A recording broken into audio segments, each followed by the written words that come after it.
哎，你说这事奇怪不奇怪？本期故事说起来比较奇怪，玩家进入到了附近的一个服务器中，但是服务器内没有人，可能是房主忘记关服务器了。玩家进来后发现了一座3层木屋，先解决掉了周围的生物后，玩家进入到了木屋内，想看看有没有什么物资。可以看到这座木屋似乎还没有修建完毕，大部分的房间都是空的。玩家也只是拿了一些吃的和鞍，他随后将房屋旁的一匹小马儿驯服带了回来，为他专门修建了一个马圈。既然这地图也没其他人，玩家就索性在这座3层小屋扎营了。安排好马儿的住所后，玩家又在附近的草地上看到了一块很奇怪的方块。这是黑曜石吗？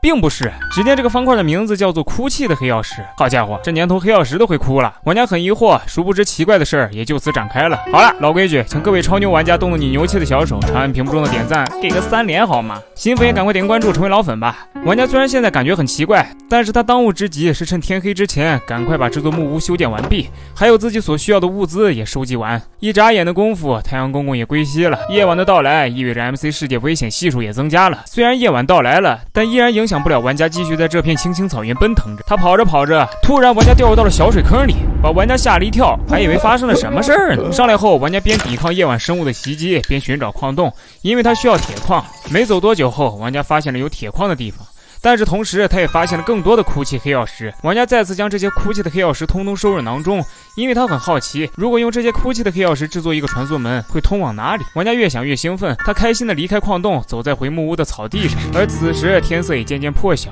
玩家回到木屋后，把多余的材料存入了物品箱，因为现在他收集的哭泣黑曜石数量不够，所以他还需要继续在这附近寻找这种黑曜石。但神奇的是，当他再次下来后，马圈外几块哭泣的黑曜石凭空出现。事情开始变得更加离谱了，明明这里之前什么都没有。虽然玩家很慌张，但是他也正想收集这种黑曜石，于是玩家又含泪的收集了8块。回到木屋后，玩家又在自己的卧室内再次发现了突然出现的黑曜石，并且当这次玩家准备挖掘时，周围传来了无助的哭泣声。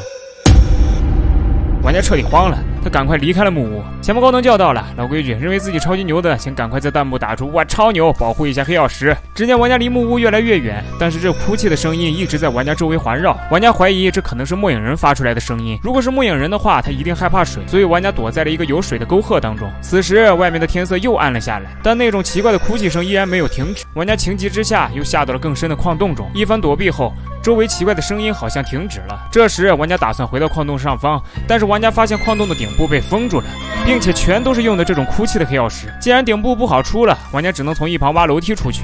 正当他挖着挖着，回头看向身后时，只见末影人就出现在他身后。玩家一时语塞，他本能的用原石堵住，而那奇怪的声响再次传来。很显然，玩家试图用石头堵住这个末影人，但是这不现实，因为他好像忽略了末影人会瞬移这个技能。当他挖开顶部时，这个末影人已经在洞外等他好久了。玩家现在进退两难，他不知道该怎么办，完全被困在这儿。玩家此时又想到，由于末影人身高问题，所以只要玩家所处的通道高度不高于3个方块，末影人一般就无法靠近自己。果然，这个末影人被挡在了玩家面前。而这次玩家也看清楚了这个末影人的外貌，他并不是普通的末影人，他自带一副哭泣的表情，好像很伤心的样子。玩家也不清楚这个哭泣的末影人为什么一直追着他，尽管他把游戏模式已经调为了和平，但依然会遭到这个哭泣末影人的追击。如果屏幕前的你遇到这个末影人，你会怎么做呢？好了，小伙伴们，本期视频就到这儿。那啥，都看到这儿了，还没有点赞、评论、转发加收藏的，哎，你们懂我意思吧？麻烦这次一定好吗？